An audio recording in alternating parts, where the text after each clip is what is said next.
For the second part of this lecture, we will work on multiple integrals and their properties, so integrals on product spaces. So again, let me recall you the construction of the integral. So this time I will implement this construction in the framework of product spaces and product measures, but you will recognize again the same construction. So let's say that f is measurable from a measurable product measure space to R with its usual Borel sigma algebra. Let mu times nu be a product measure on the product sigma algebra. And as usual, okay, we want to construct the integral of f on this measure space. Okay, so we start with simple functions. So let f be a simple function of this form. So of course now ak, this Borel set here, this measurable set, sorry, is in the product sigma algebra. Alpha k is some element in R+, so this is a simple function, and we do as usual. So the integral of these simple functions against the product measure is the sum of the alpha k's times the product measure of ak. Okay, and now we move to non-negative measurable functions by taking a supremum. So you look at all the simple functions that are below f. Non-negative, I should say, okay, so simple non-negative simple function here, and you take the supremum, and that gives you the definition of the integral for a non-negative measurable function. And then the next step is to go to integrable functions. So f now will be said to be integrable if and only if the integral of its absolute value is finite. Okay, so this is the integral of a non-negative function. So this is well defined thanks to the second point. And if f is in L1, then we set, as usual, again, we use the decomposition of f as f plus minus f minus, okay, the positive part of f minus its negative part. And again, this is here the integral of a non-negative function, and here's the integral of another non-negative function. You take the difference, these two are finite, you take their difference, and that's how you define the integral of f. Okay? A quick focus on the Lebesgue measure in RD. So we've constructed in previous lectures, we've constructed the Lebesgue measure in R. And I want to show you how this works now in RD. The first thing that is admitted is that the Borelian sigma algebra of RD can actually be written as the product of the Borel sigma algebras on R. Okay, this is something that is not obvious. It is something that needs to be proven, but I will not do it here. We'll just admit this equality here. But what we can now deduce is that from the big theorem, Theorem 7.1.4, which characterizes and which gave the existence of product measures, what we can define is this measure that I will note, so lambda to refer to the Lebesgue measure, to the power, so this dot here, d times, which means that it's the product measure of lambda by lambda by lambda, etc. d times, okay, like this. Okay, so you can just, we did the construction for two measures, but then you can iterate, okay? If you have lambda times lambda, which is constructed, okay, that gives you one measure on b of r times b of r. Then you can iterate and construct lambda times lambda times lambda, which will be a measure on b of r times b of r times b of r, etc., etc. Okay, so so you construct like this this iterated product of Lebesgue measures, and if you look at it carefully, I mean, from the characterization theorem here, that would be the only measure on RD. Such that if you take, okay, a rectangle of RD, okay, this is precisely here. Here A1 is a subset, so is in B of R, so it's a subset of R. A2, etc., AD are subset of R. Okay, you look at the rectangle A1 times A2, etc., times AD. Then this measure, by characterization thanks to the theorem, satisfies this equal to the product of the lambda of AKs. Okay? So that's the first construction, that's the first way to extend the Lebesgue measure to RD, and you see again this is, okay, rather natural, because if A1 A2, A3, etc. are intervals, then A1 times A2 times AD is actually a proper rectangle in RG, and this formula here gives you the volume of this rectangle. So again, we are in the spirit of what we wanted to do with what we call Lebesgue measure. So that's one way to extend the Lebesgue measure to RG. Okay, so let me again emphasize on this fact here, okay, which was admitted. But there is another way. So the first way was to construct a measure on this sigma algebra, which, as I said, is equal to this. And now we will construct, the second construction that is possible is to construct directly on B of RD, okay, by the same procedures that with the same procedures that we used to construct the Lebesgue measure. So remember, actually what we did, I will show you again. If we have an interval AB, okay, we call the volume of W the number B minus A, which is just the length actually here in one dimension. And we define the outer measure, which was lambda star. So now I call it lambda 1 star. The one here is to emphasize that in one dimension for now. And we took it as the infimum of the sum of the lengths of these intervals, where the WJs needed to WJs needed to cover A. Okay, and now I will do exactly the same in a d-dimensional framework. So if instead of an interval I have a product of intervals, so that's really the representation of a proper rectangle in RG, then I will take the volume, so now it's really a volume more than a length, the volume, or a hyper volume if you like, if d is not equal to 2 or 3. The volume of this rectangle here is the product of the length of its sides, and for any A in RD, we define again, so it doesn't have to be Borelian set, we define this outer measure here exactly in the same way that we did in one dimension. Once we have introduced this outer measure in RD, well, we have again a similar theorem, a similar result the same that we had in lecture 5, which tells you, okay, this is the one from lecture 5 in dimension 1, okay, that you could actually restrict the outer measure to a sigma algebra M of lambda star, okay, and call this measure now the Lebesgue measure, okay, that this sigma algebra contains the Borel sets, and actually it's the completed sigma algebra. Well, I can actually have exactly the same result in RD, so I can restrict the outer measure to some sigma algebra M of lambda star D.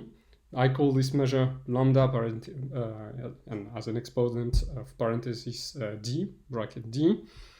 And this sigma algebra contains the Borel sets of RD, okay?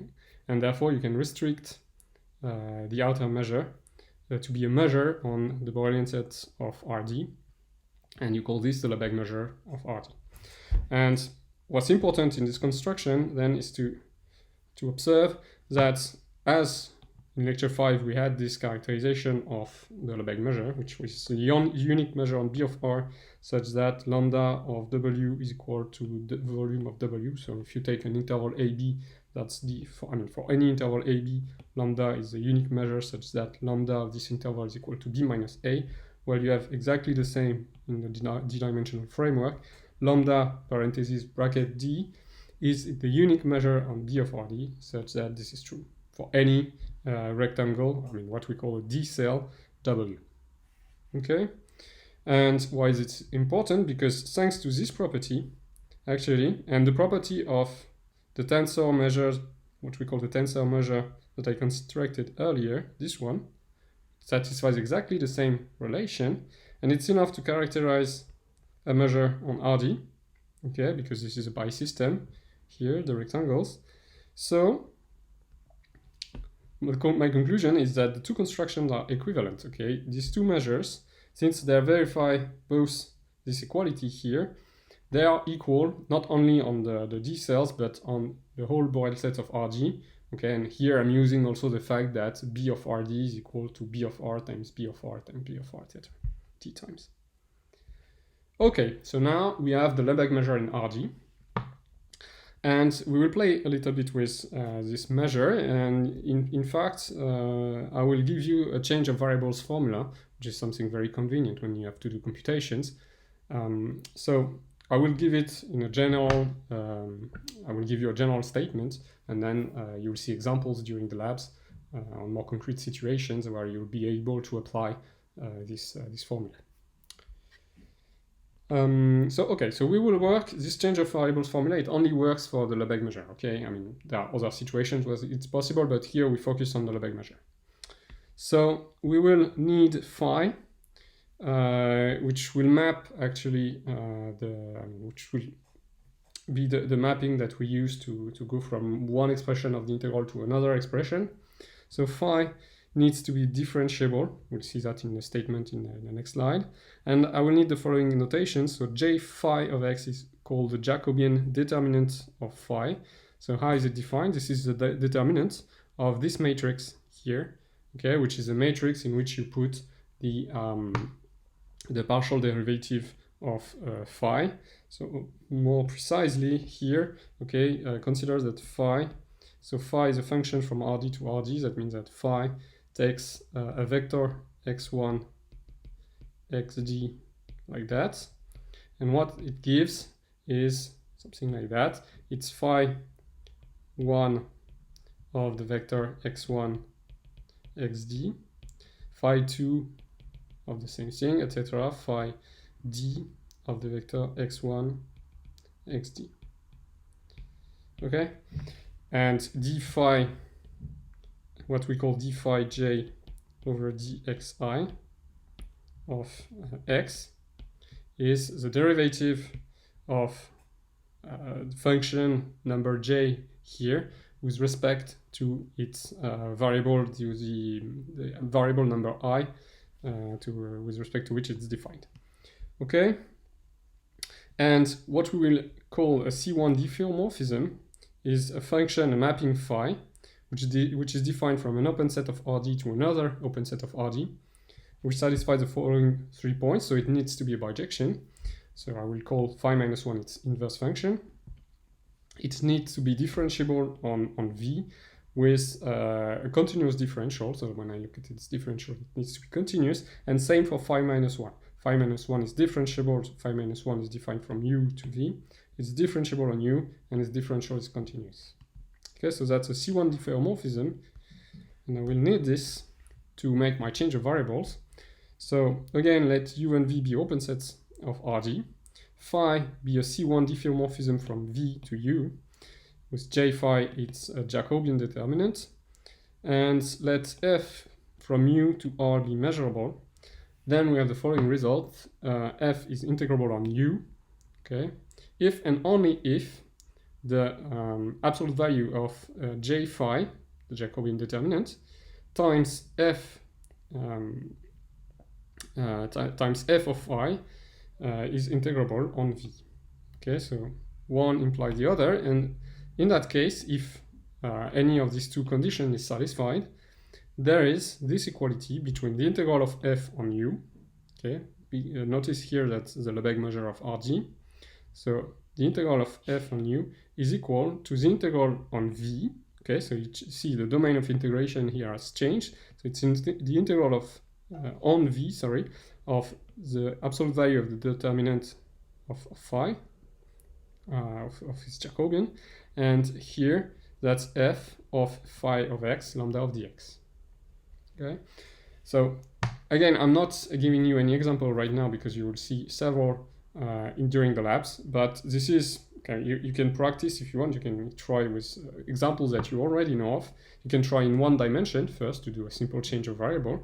You can also try in 2 dimension with, for instance, polar coordinate change of variables. Okay, just in these 2 simple examples, just identify phi, compute its Jacobian, and you will see that this formula holds. It looks a bit abstract like that, but in simple situations, you recover it exactly. So I will not prove it because it's a bit technical and it's quite involved. It takes some time to be able to prove it correctly. So instead, I will just refer to these two documents where it's proven. So you have the lecture notes of Legal and the book of Rudin. The idea is, in fact, is to prove a formula like this. Okay, if you have a cuboid C, which is included in V, then the Lebesgue measure of phi is your C1 diffeomorphism, lambda of phi of C is equal to the integral of the indicator function of 1C times the absolute value of the Jacobian determinant. So this is the formula that is not so easy to prove. Then by approximation, okay, you can move from cuboids to any Borel sets of RG, okay, and prove actually that the integral of 1A d lambda is equal to this, thanks to the first step. Okay, this is very sketchy. Don't worry if everything is not completely clear at the first sight. And then, well, this integral is exactly this one. I slightly change the way you write it, but these two are exactly the same. And then, so you have the equality that you wanted. Okay, remember the theorem. Okay, you have this equality that is proven only for functions which are indicator functions, and then you move to any simple functions, and then to any non-negative measurable functions, etc. Okay, so that's the idea. Okay, so the two important theorems now will be the Fubini theorems. So the first one is called Fubini-Tonelli, and that will answer the first question that I raised at the beginning of the lecture, which was if we are integrating on one space, then on the other space, can we change the order of the integrals? So here you will have conditions to be able to do that. You'll see Fubini-Tonelli is very easy to state, okay, and not so complicated to prove either. So you still need to work on sigma finite measure spaces. So you have mu first measure, nu second measure, and you have a function which is measurable from the product space to R plus bar. Okay, this is important here. Then this function here, so if I integrate on the second set, say with respect to nu, the function f of xy, then this function that is defined for any x in E1 is calligraphic E1 measurable. And I can say the same if I look now at the integral on E1 of the function which depends on y. Okay, so these two functions here are measurable. We will prove that. And what we have, okay, you see there is no extra condition, nothing. It's just for any such measurable functions, we have that the integral on the product space, okay, with respect to the product measure, is equal to the integral on E1 of the integral on E2 of f of xy nu of dy. Okay, so you close the bracket now, mu of dx. Okay, and you can change the order of E1 and E2. So these three integrals, okay, so that's one integral, that's an integral of integral, an integral of an integral. These three objects are all equal. Okay, and there is no further assumption on f, which is quite striking. Okay, and the second theorem is Fubini-Lebesgue theorem. And this time we need to assume a bit more. So I'm not assuming that f is takes values in R plus bar. I'm assuming that f is integrable. Okay, so if f is integrable, but integrable with respect to the on the product space. So with respect to the product measure, then I have this first property that this function is integrable with respect to nu. The function which depends on x is integrable with respect to mu. Okay, so I deduce from this assumption these two properties. I also deduce that this function that we've seen before, these two functions, are well defined and they are respectively integrable with respect to mu and to nu. Okay, and then the real conclusion that we are interested in is that again, okay, this integral with respect to the product measure is equal to the integral on E1 of the integral on E2 of f of xy nu of dy mu of dx, and same by changing the order of E1 and E2.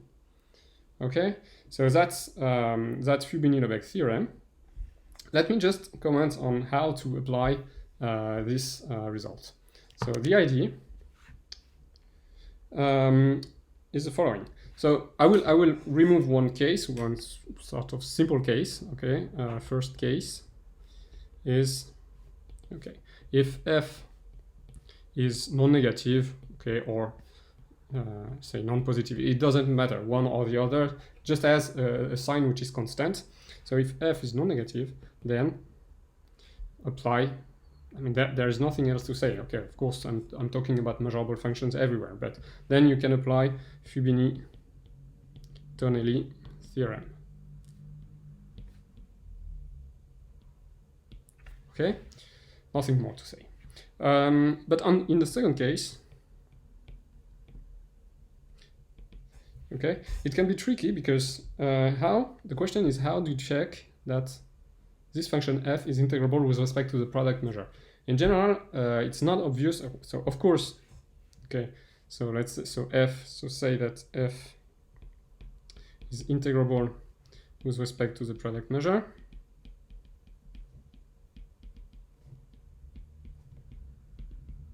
Okay.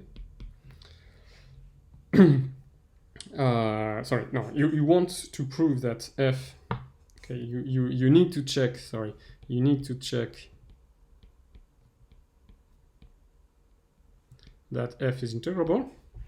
So of course you can do it directly. If you know how to do it, then it's perfect. Okay, so first possibility is do it directly somehow. So do it directly, I mean on the product space. Usually that's not obvious. And what we do then is the following. We consider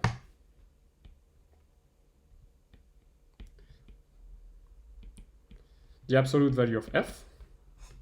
Okay, so the absolute value of f is measurable, and it verifies, and by Tonelli's theorem, so Fubini-Tonelli, the integral of f on the product space is equal to the integral on E1 of the integral on E2 of f, say of x, y, d nu of y, d mu of x. Okay, I'm not writing it the other way around, but you get it. And then if you're able to compute now this integral and then the integral of this and then the integral of this integral, okay, usually it's easier than prove that the integral, the second integral, say, okay, that the integral on E1 or the integral on E2, etc., is finite. Okay, if you're able to do that, then what is the conclusion? The conclusion is that this object now is finite. And this implies that that actually f is integrable with respect to the product measure. Okay, then apply Fubini-Lebesgue theorem. Okay, so you see the scheme here. Usually that's what you will have to do. Okay, this part here proves that, so you work with the absolute value of f. You prove that this quantity here is finite. You deduce from that that f is integrable with respect to the product measure. And now, okay, now you are satisfying the assumptions of the Fubini-Lebesgue theorem, and you can keep on working like that, and you can compute this integral like this or like this. Okay, so let me prove now Fubini-Tonelli theorem. So proof.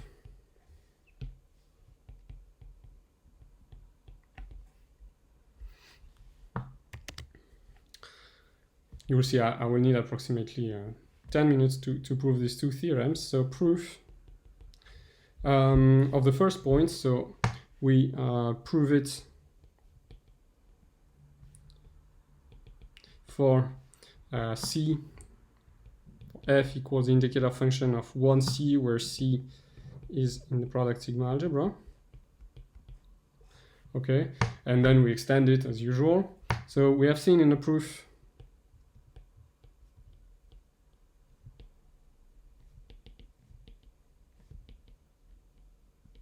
of theorem. So it was, let me check, 7.1.4, so that's the theorem about the characterization and existence of the product measure. So we have seen in this proof that, so you can admit it if you have not seen the proof, that this mapping here, okay, which takes the new measure of the x section of C, is E1 measurable, which means that this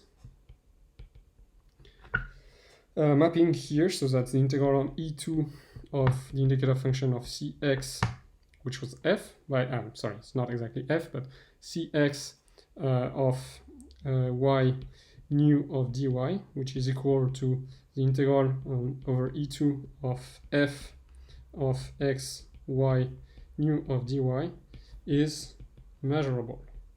Why can I say that? Well, because this indicator function, this indicator function, here I can write it also as the indicator function of c of x and y, which is exactly f of xy, right? So this mapping here is measurable, okay, and of course I can do the same, okay, similarly the mapping y, which spits out integral on E1 of f of xy mu of dx, is also measurable. So that's so the first point I is true for all simple functions by linearity. And then for all non-negative measurable functions by taking increasing limits.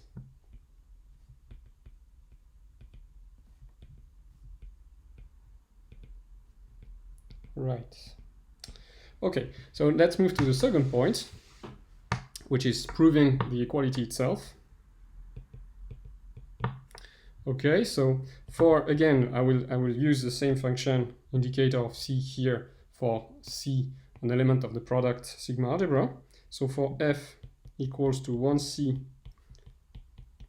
in the product sigma algebra, okay, we have from theorem, again, 7.1.4, so existence and characterization of the product measure, that the integral over the product space E1 times E2 of f d mu times nu, this thing here, okay, is equal to, so this is by definition of the integral, okay, this is equal to mu times nu of c. Okay, this here I'm only using the definition of the integral. This is an elementary function. This is just an indicator function. So by definition, this is equal to this quantity here. Okay, right? But now I'm using. Sorry, this is not the correct. Yeah, sorry. So this is indeed the last part of this this theorem. How to write this measure as an integral? Well, remember, using the sections.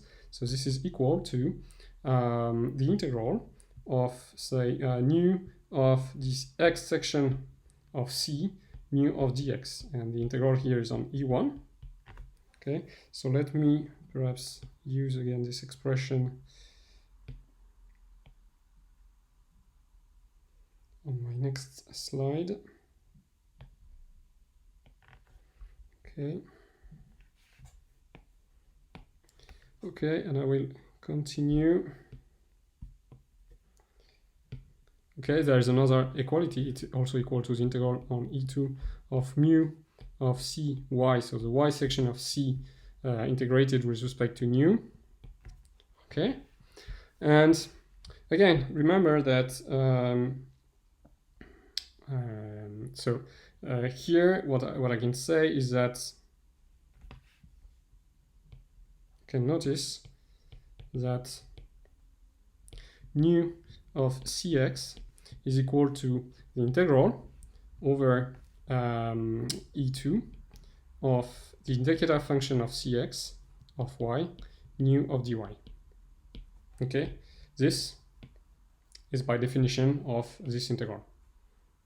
Okay, like I said, this is integral over E2 of the indicator function of C of x and y nu of dy.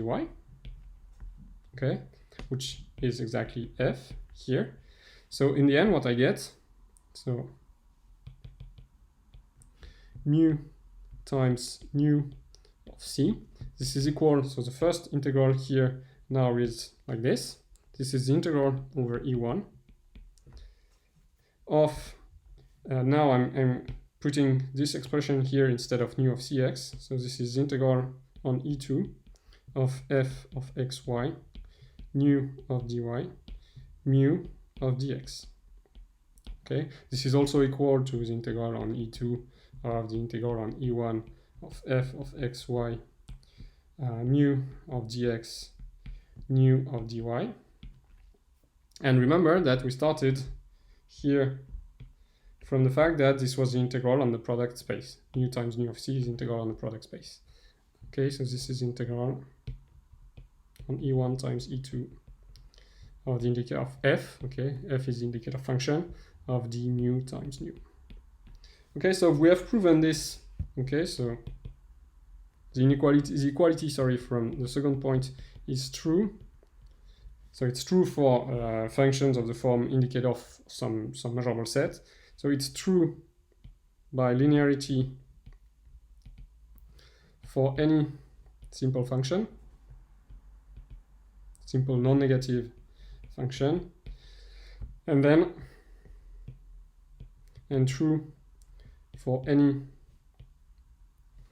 non-negative measurable function by taking increasing limits, or by taking supremums, if you like.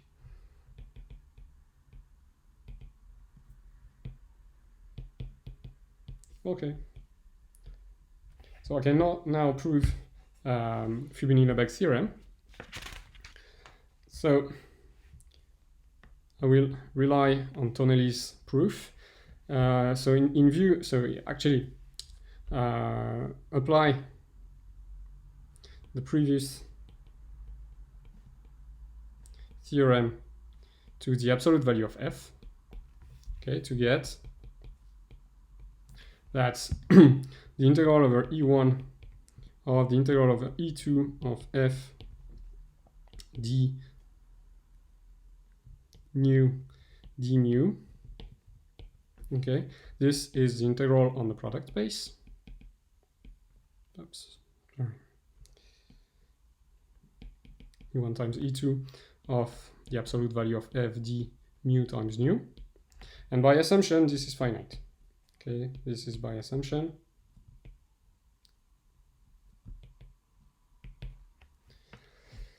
And so that means that if this quantity, which is non-negative, is finite, here I'm integrating, here this is a function of x, okay? I'm integrating a non-negative function because here this is non-negative, so the whole integral is non-negative. So here I have a non-negative function whose integral is finite. I know that this implies that the function, this function here, f of x, y, of x and y d nu, sorry, of y, this function here is finite almost everywhere. Okay, that means lambda for the Lebesgue measure, lambda almost everywhere. And the same goes for this other function, integral on E1 of f of x, y, d mu of x. And, well, actually that's what we wanted. It was the first point here, okay. Okay, we wanted to prove that the integral of this function is finite. Well, that's actually exactly what we got here. Okay, of course, this implies that f is integrable, okay, on E2 with the measure nu, and the second line implies that f is integrable on E1 with respect to the measure mu. Okay, so that's for the first point. The second point here is to prove that these functions are well defined and that they are also integrable. Okay, so now I will write f as f plus minus f minus. Again with f the positive part and f minus the negative part. Then almost everywhere we have that the integral of f of x and y nu of dy is equal to, okay, so remember that this function here is integrable on E2, okay, by this property here. So this integral is equal to the integral of f plus of x y nu of dy minus the integral of f minus of x y nu of dy. Okay, so these two things are well-defined functions because this is a non-negative measurable function, this is a non-negative measurable function. Both quantities are almost everywhere finite, so I'm subtracting two quantities which are finite, and this works well. So so this function here, nu of dy, is well defined almost everywhere. So it's well defined nu almost everywhere, I should say. Okay, what else? I need to prove that this function here is integrable. So I will look at its integral. So besides the integral on E1, so I'm taking the integral, so this is the integral, the absolute value that I am interested in, of E2 of f of x, y, nu of dy, of mu of dx, is less than the integral over E1, so I'm using the triangle inequality here, the integral over E2 of f of x, y, nu of dy, mu of dx. And what do I recognize here? Well, this is actually the same integral as that I had here, okay, which is equal to this, and by assumption this is finite. Okay, so this is finite. So this mapping here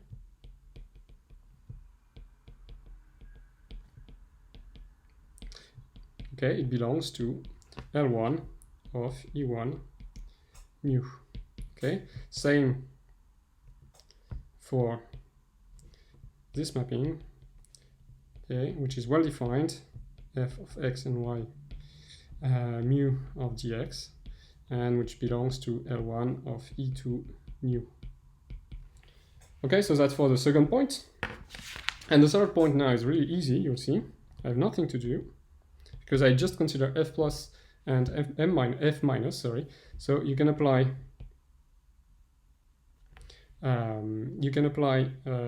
Tonelli's theorem now to f plus and f minus. Okay, you do that, you decompose the integral, okay. You decompose this integral, which is now, we know it's well defined. You decompose it as f plus minus f minus.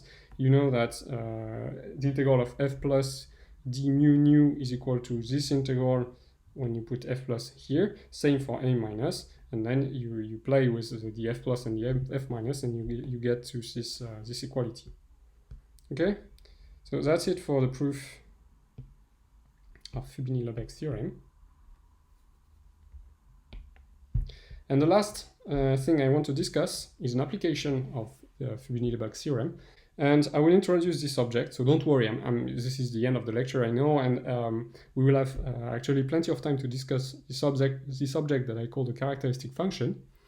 Okay, so we will come back to this extensively during lecture 9, because this is actually a Fourier transform. So we will see that later. So this is this object, okay, defined on RD with values in C. So by the way, when you have a function, okay, this is a C value function that I want to integrate, okay, I decompose it, if you like, okay, say phi x. If I want to integrate some function from whatever, RD to C, I write f as f on the real part, say its real part here, plus I times its complex part, okay.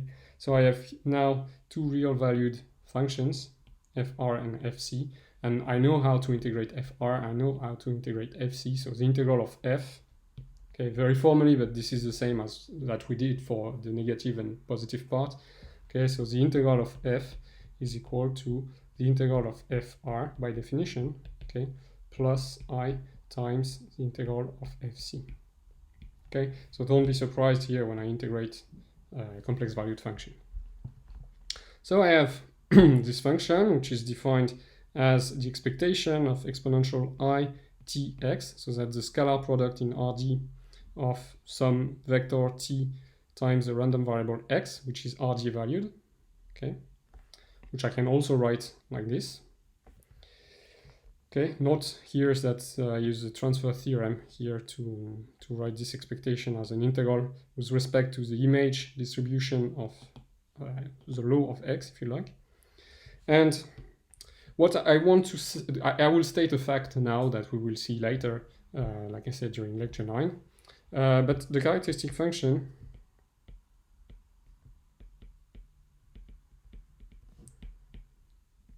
well, it characterizes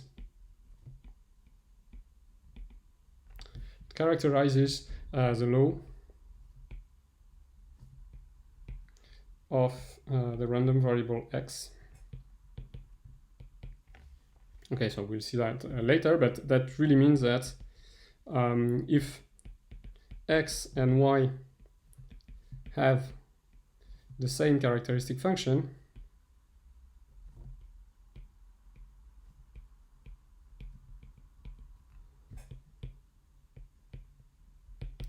then px is equal to py, right? So, or equivalently, phi x equals to phi y as functions on RD if and only if px is equal to py.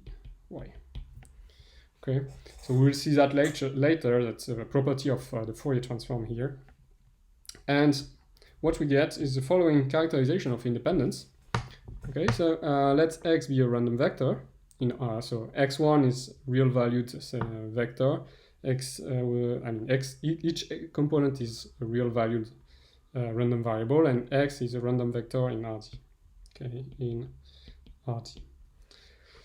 Then the components are independent if and only if their characteristic functions satisfy the following. So you have phi x of t, so t is in RD, which is equal to the product of the characteristic functions. So notice here that phi xk is a function of some variable in R. So here we look at the component number k of the vector t. I will stop now. The proof is optional, so you can watch it if you want. It takes approximately 10 minutes. But okay, I will say you thank you for watching, and see you for lecture 8. Unless you want to look at the end of this video, which concerns the proof of this result, which is completely optional. But again, it is nice because it's an example where I use the Fubini theorems, right? So either you continue or I see you for next lecture. Okay, and I will prove very briefly this fact. Again, this is to emphasize this is an example of application of the Fubini theorem. So first, observe that I will write this equation here slightly differently. So the product for k equals 1 to d of phi xk of tk. This is equal to, I will use the definition of phi xk. This is equal to product of the integrals on R, this time, of exponential of I tk xk pxk of dxk. So this is a product of integrals, which I can also write, if I want, as integrals of integrals of integrals. Okay, so that's integral over r, etc., or integral over r. So here there are the integrals of, so here I have the exponential of the sum, so I times the sum for k equals 1 to d of the tk xk. And now I have, say, px1 of dx1 times, etc., pxd of dxd.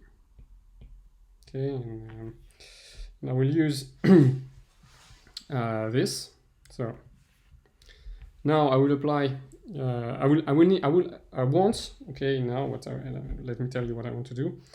I want to prove that this multiple integral here can be written as a single integral over Rd. Okay, I need to identify the measure, the product measure here, but it's clear that the product measure will be px1 times px2 times theta times pxd. Okay, so by Fubini-Tonelli theorem, I will get the integrability. So since integral over r, or the integral over r of the exponential, sorry, of I. So notice that here this sum is just the scalar product of t with x. So t x here of px1 of dx1, etc., pxd of dxd. Well, this is actually equal to 1. Why is it equal to 1? This modulus here is 1. And then I integrate 1 with respect to probability measures. So the first integral inside here is integral over r of px1 dx1. It's 1. It's the total mass of the probability measure, so it's 1. So I'm integrating with respect to px2 now. So I'm integrating 1, because this was 1, with respect to px2. So this gives me 1, etc., etc. So this whole integral is equal to 1. But the important fact, most of all, is that this is finite. So the function here, this function is integrable, okay, on the product space, which is Rg, with respect to the product probability measure px1 times theta times pxd by, and here that's where I use Fubini-Tonelli theorem, because I only proved that this quantity here was finite, but that means that this okay is equal, should I say that, okay, this quantity here is actually equal to the integral over Rd of, I will keep this in, however it's useless since this is equal to 1, but I keep it to emphasize why this is true. But okay, this is Tonelli theorem.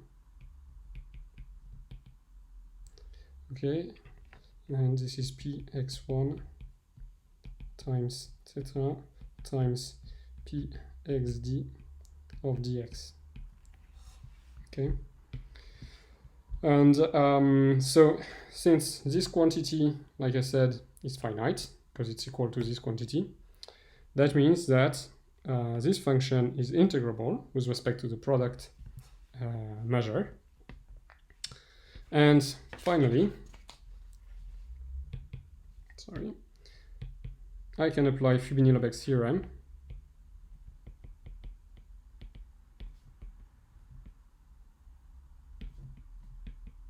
Now that I've checked that it's integrable, okay, the integral, the multiple integral, okay, I'm writing again the same, but now I can remove the absolute value or the modulus.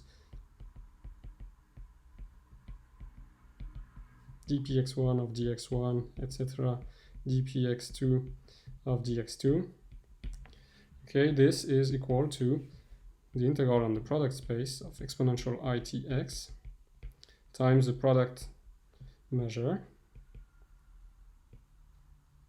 px1 times theta times pxd of dx. Okay, and why is this important? The equality that was here, I can read it differently now. Okay, star now reads as follows. For any t in Rd,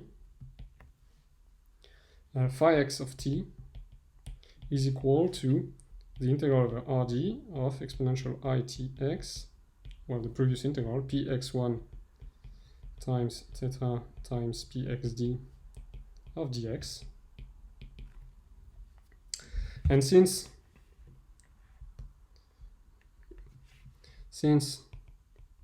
we've said, okay, we've admitted that the characteristic function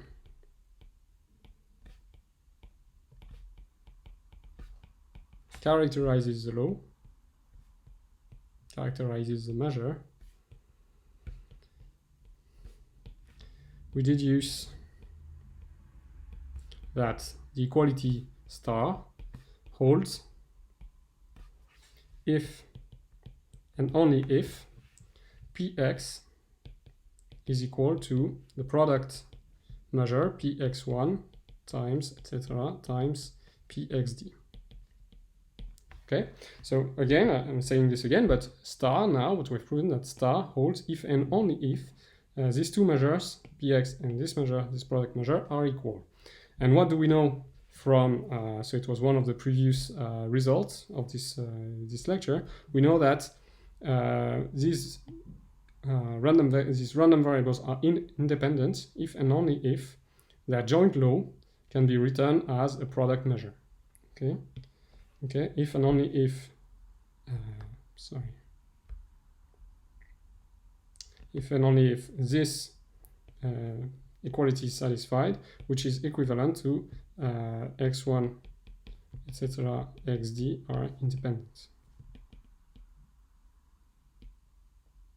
Okay, okay, this is by one of the previous results of this lecture.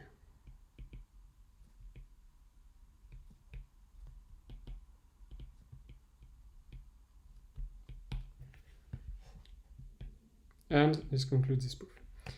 Right, but this point on the characterization, we will come back to this later.